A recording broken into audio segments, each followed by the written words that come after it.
Hello everybody and welcome to RCT Creations. I'm going to be doing a little bit of a different style of video for this one. This is going to be a park tour, and this is an idea I came up with a little while back.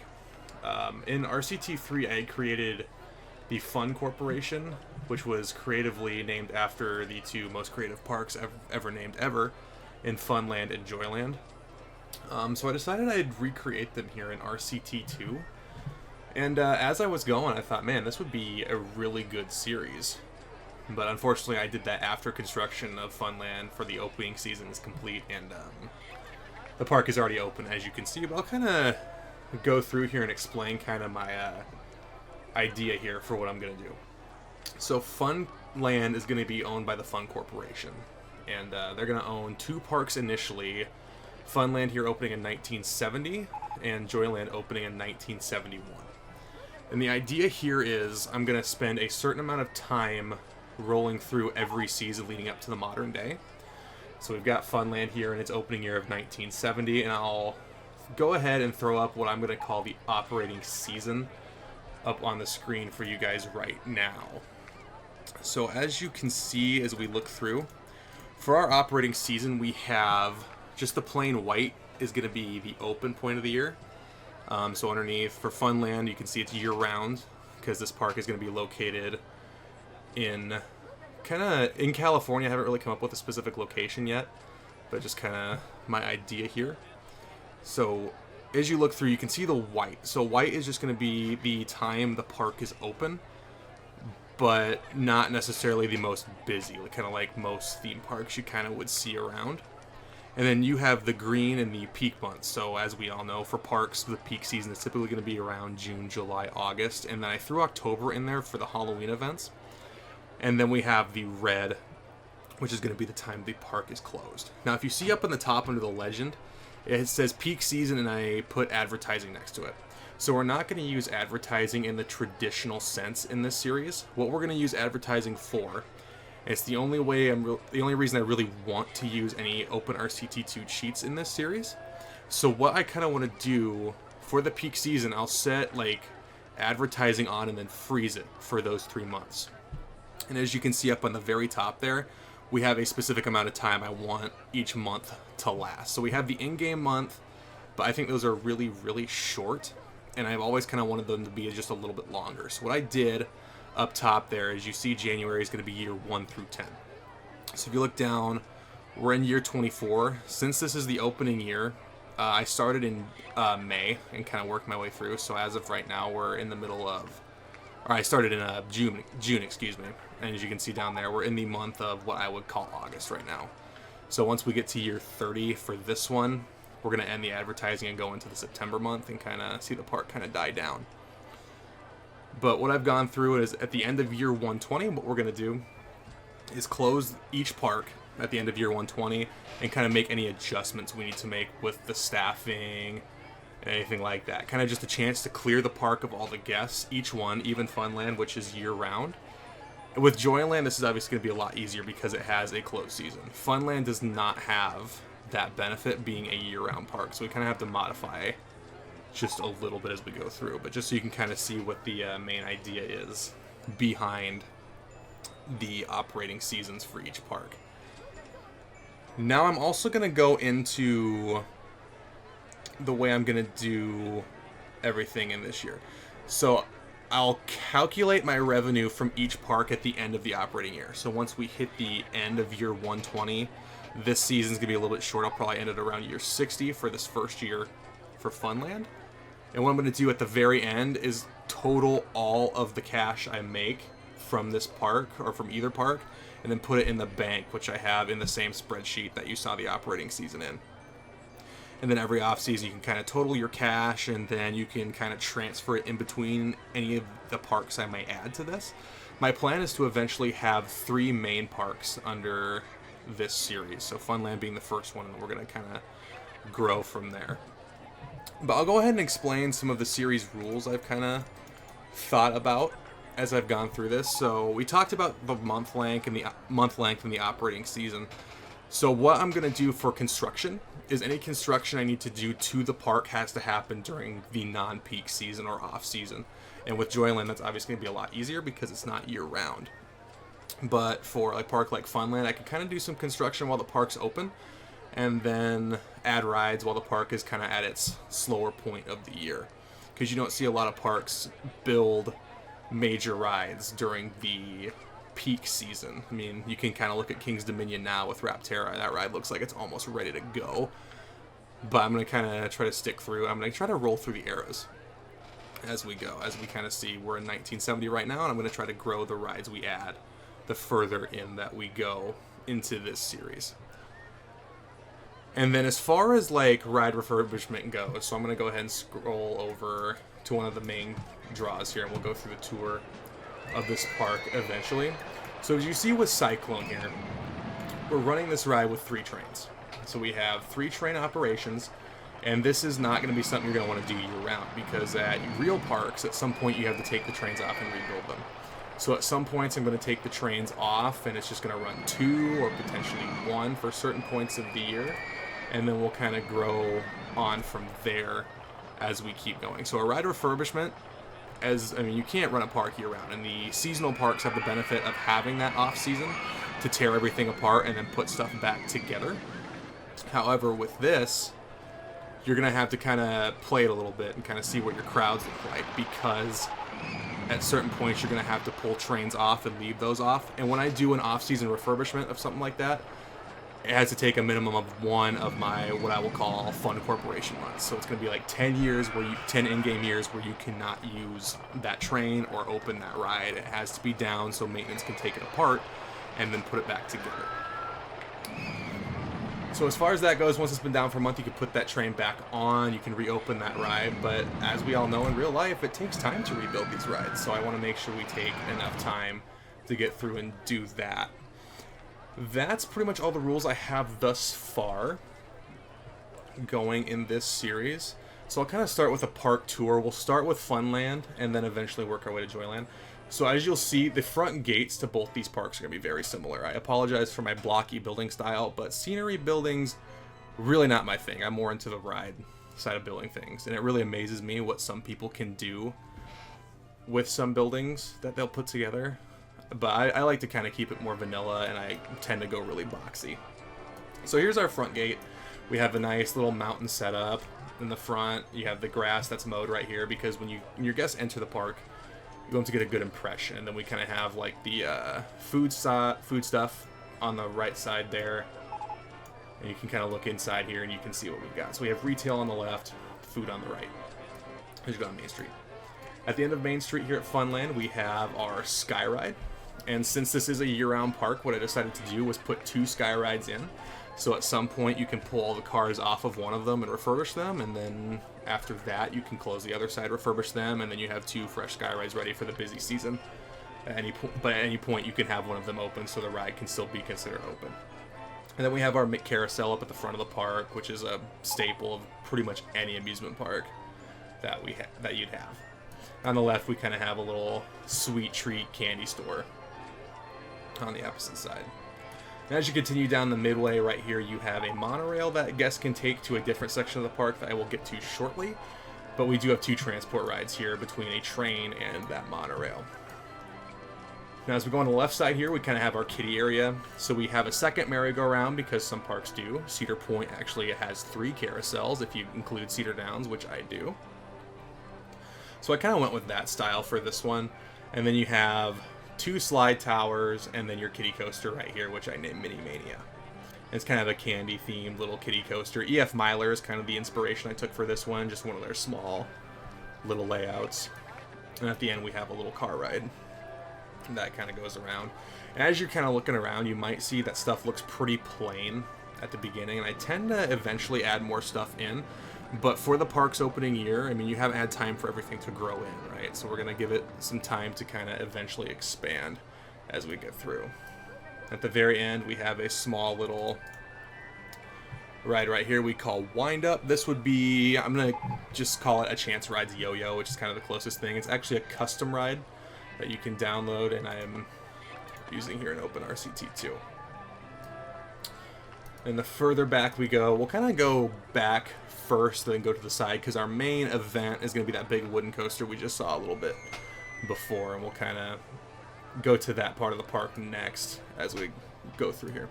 So over here we have an octopus ride, which I themed to a brown recluse spider, which I thought was kind of a fun little thing, because you see some called spider, so I kind of got a little more, I wouldn't even say in detail with it, because it's still pretty plain.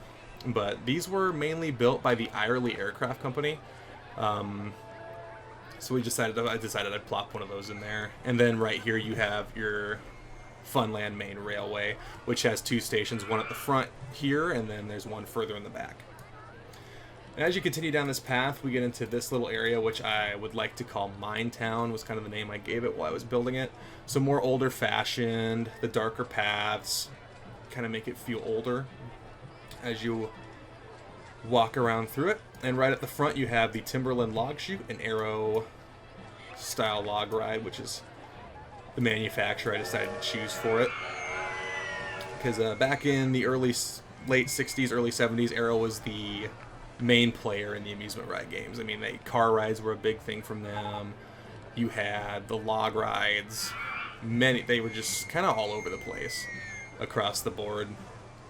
And we'll see a couple different rides from Arrow in the 2 parks that I will tour in this video. So the further back, we kind of get 2 little food stands here in this blocky building and this building right here.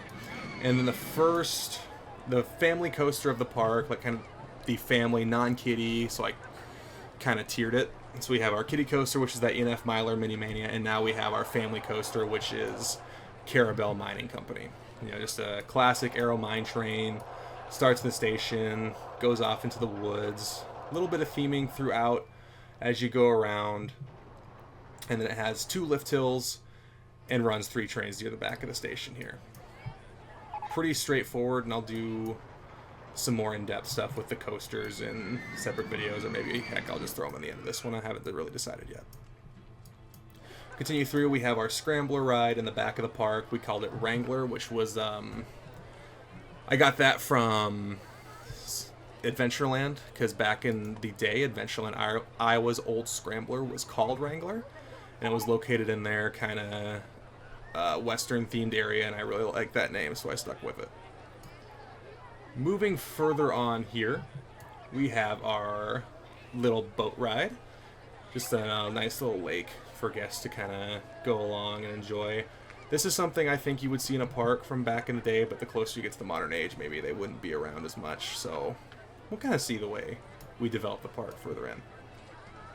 And you can see here's our second train station that takes you down to the Minetown area. So the train takes you from the front of the park to Minetown, and we'll kind of go back here, and here's our second Skyride station. So now we'll kind of go over here to where the second part that the monorail takes you to. So we'll start here. It takes you over to this little,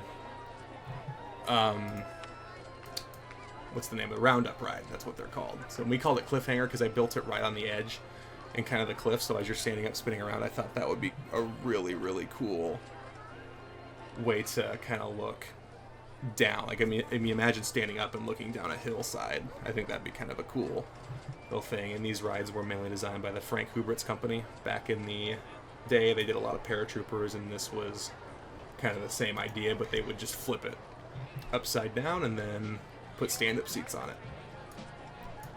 And then as we get closer to the back of the park, this section also has another Aero Development style car ride. This one cars as you kind of stroll through like a city setting, which I thought was kind of fun. And then across from that we have like a little gas station you guys can go and fuel up on and get like hot dogs and coffee and soda, just kind of like the average stuff that you find at the gas station.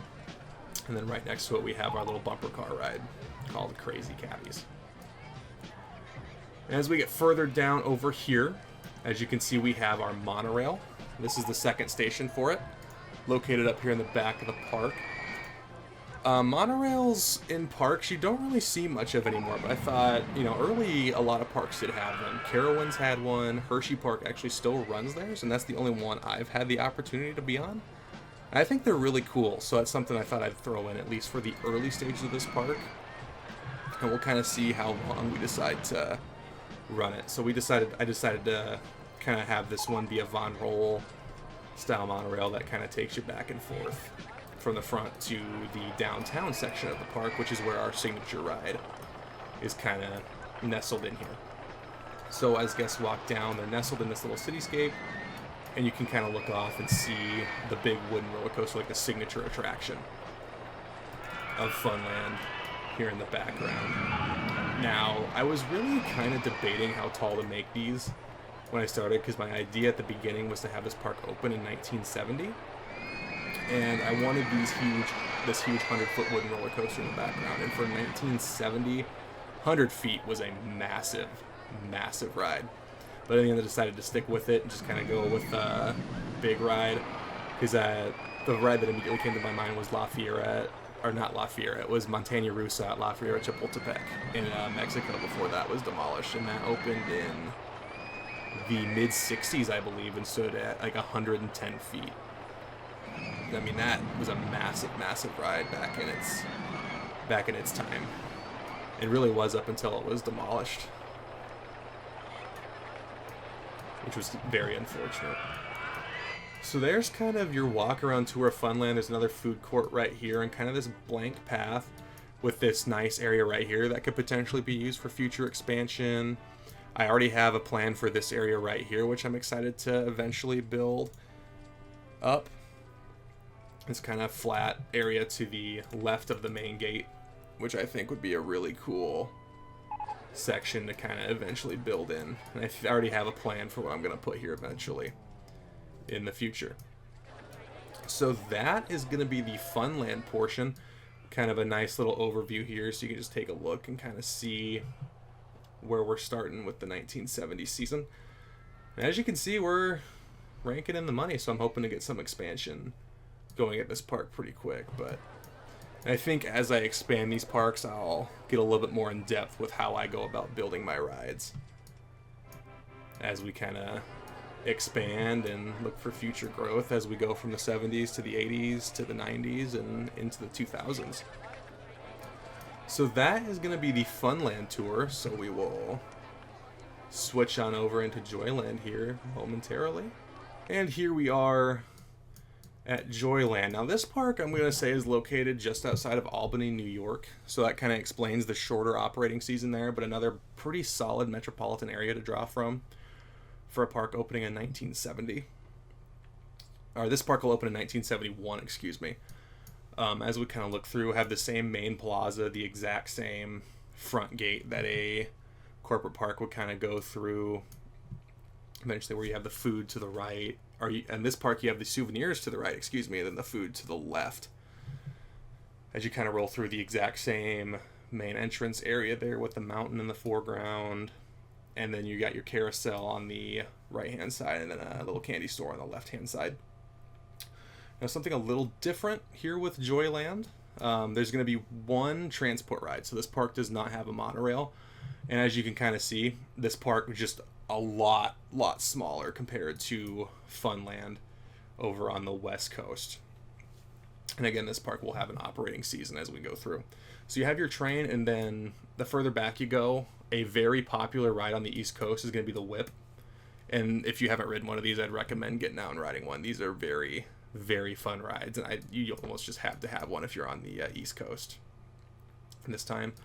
Then we have our arcade in the back. I didn't really show it at Funland, but Funland has the big one if you go back and take a peek for it. And then we'll kind of move over into our Aero car ride.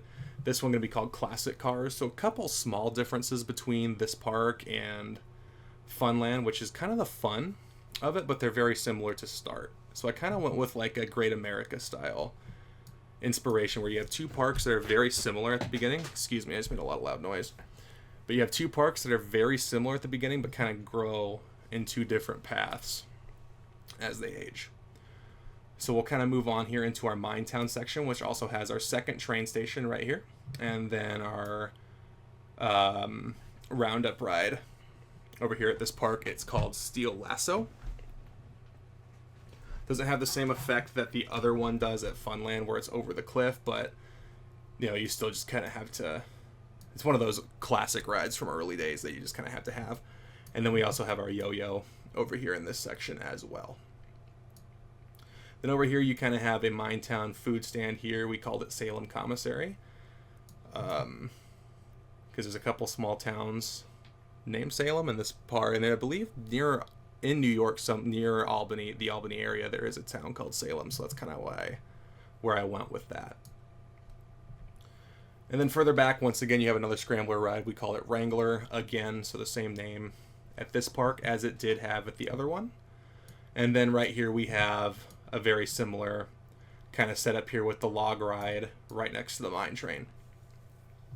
Now the log ride here is a lot shorter, so it only has the one drop. It kind of goes straight away over into the second lift and then the third lift here, but it kind of has that similar final drop. And then if you look at both of them, they both have the spillways at the bottom of each of their drops. And then we'll get over into our mine train. So this one is called just Salem Mine Train, kind of keeping the theme alive with Salem Commissary. Now we have Salem Mine Train. Now this is just, I kind of took a Thunderation approach to this one. So you start the station, which is kind of about halfway in the middle of the height elevation change between the ride's start and finish. Or between the ride's highest and lowest point. So you start with kind of Adventure Express style, and you just kind of go further and further down into the ravine. And then you hit the single lift hill on this one midway through the ride. And then the ending starts at the top and kind of works its way down again. And eventually hits the final brake run and hits the station. Now, a big difference between this mine train and the one at Funland is this one only is capable of running 2 trains, which we will show when we get over to the 1971 season and the grand opening of Joyland. So as we get out of Minetown, we have our Octopus yet again. This is another Irely Aircraft Company Octopus ride. It's going to run the exact same way as the one at Funland does. And then right in the center of the park, we have our kiddie area, which is almost the exact same as the one over in California. So we have our E&F Miler ride, we have our other merry-go-round, and then we have our 2 spiral slides in the middle. And the plaza is a little bit different, but at the end it still has the same ice cream stall. So we have some parts of the park that are very similar, but some parts that are a little bit different, which I think is kind of fun. And we'll kind of see the differences as the parks expand and grow further out into their lives. So as we go further back, we're kind of getting towards our downtown area. So we have our food court again out here, and then we have our second car ride, also called Suburb Spin, the same as the one over at Funland, another aero development ride. And then we have our bumper cars, also called Crazy Cabbies, same as at Funland. And then the train here at Joyland actually has a third stop. So this train, as opposed to having 2 separate transport rides that Funland has, Joyland has the one transport ride, but it has 3 different stops. So this one will actually stop downtown as well, which is a little bit weird, kind of thinking of a train, like a steam train rolling through a downtown suburban kind of area, but you know, we're going to stick with it and roll with it. And then another ride I forgot to point out at Funland was Taxi Twirl, which is our Tilt-A-Whirl ride, but also located at Funland and in almost the exact same spot. And as you can kind of notice with the downtown area of Joyland, is it's a lot smaller than the downtown area of Funland. So there's only the really one side cityscape that I've put in, and then we have yet another 100-foot wooden roller coaster. And it's going to be, they're nearly identical layouts. There's a couple small differences with them, but they're going to be nearly identical layouts. This one being called White Cyclone, also going to run 3 trains, and then kind of roll on throughout as we go. And then the path just kind of loops back around to the front. We also have our little gas station stop right here, which I thought was kind of a cool thing to add in, because I really liked the way that turned out over at Funland. But as we kind of look at these 2 parks, that's kind of what the series is going to be. And I think I'll try to make an episode at the end of every season, and I'll kind of try to episode this series out, because I really like the idea behind it, and I thought as I was building it, might as well kind of make it a series.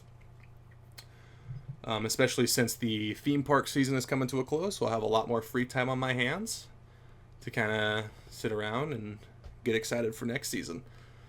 So thanks for tuning in to this, the first episode of the Fun Corporation series, and I'm very excited to kind of build upon this and kind of hope you all look to see where these parks kind of go. And I also want to give a big thanks. A while back I hit 500 subscribers, and that is pretty darn awesome, I have to say. So I'm very excited to kind of get back into uploading a little bit and actually starting my first series, because I've done a lot of coaster POVs and I really haven't shown how I've built anything. And with this series, I'm hoping to kind of get into my thought process with how I build my coasters for my parks as we get through this. But again, thank you for tuning in to episode 1 of the Fun Corporation series, and I'm very excited to kind of continue it as we go. Thanks for tuning in, and I'll see you in the next one.